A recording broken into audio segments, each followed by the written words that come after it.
महाराज जी के चरणों में सादर प्रणाम। महाराज श्री, मूल अशुद्धि हमारे स्वभाव में ही ढकी हुई रहती है, उसका आंकलन और निवारण कैसे करें?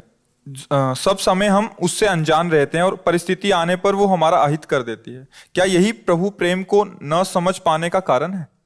स्वभाव बनता और बिगड़ता स्थायी चीज नहीं है। स्वभाव बनता है और बिगड़ता भी है। स्वभाव किससे बनता बिगड़ता है? जैसा हम सुनते हैं, देखते हैं, बोलते हैं, खाते पीते हैं, जैसे वातावरण में रहते हैं वैसे ही हमारा स्वभाव बनता है।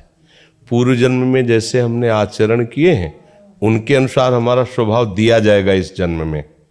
अब उस जन्म के स्वभाव को हम बदल भी सकते हैं।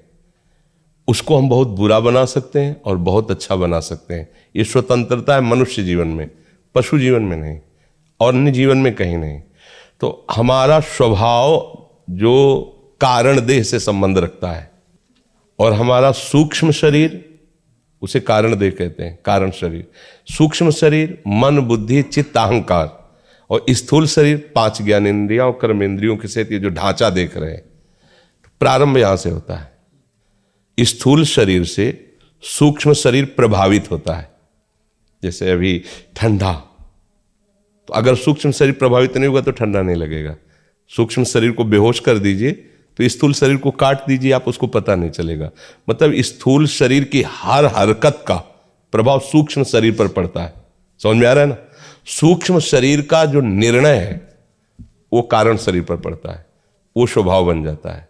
बड़ा चिड़चिड़ा इसका स्वभाव हो गया, बड़ा गंदा स्वभाव वाला आदमी है, बहुत झूठ बोलने का स्वभाव। अरे ये तो साक्षात भगवान है, भगवान जैसा इनका स्वभाव है, कितने अच्छे हैं स्वभाव वाले, कितने सत्य पवित्र स्वभाव वाले। मतलब स्वभाव जो है वो सूक्ष्म शरीर से संबंधित है। सूक्ष्म शरीर स्थूल शरीर से संबंधित है। स्थूल संबंध हमारी क्रियाओं से है।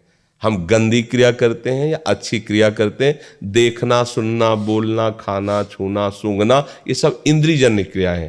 तो यदि हमें स्वभाव का पता लगाना है तो उसके आचरणों से प्रगट में चलेगा।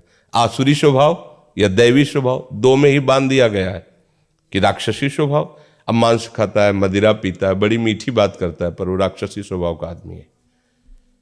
वो भजन करता है, ठीक से चलता है, दूसरों के दुख सुख को समझता है, वो दैवी स्वभाव का आदमी है। अब राक्षसी स्वभाव वाला दैवी स्वभाव वाला बन सकता है, और दैवी स्वभाव वाला चूक करे तो राक्षसी स्वभाव का बन जाएगा। परिवर्तनशील है ना स्वभाव, सच्चिदानंद थोड़ी है, वो तो परिवर्तनशील है। तीनों शरीर मायाकृत है ना, तो इसके द्वारा जो भी है सब मायाकृत है ना। अब हमारा जब भगवत भाव इसमें जागृत होगा, स्थूल शरीर की भागवतिक चेष्टाएं और सूक्ष्म शरीर का भागवतिक चिंतन, तो हमारा भागवतिक स्वभाव बन जाएगा।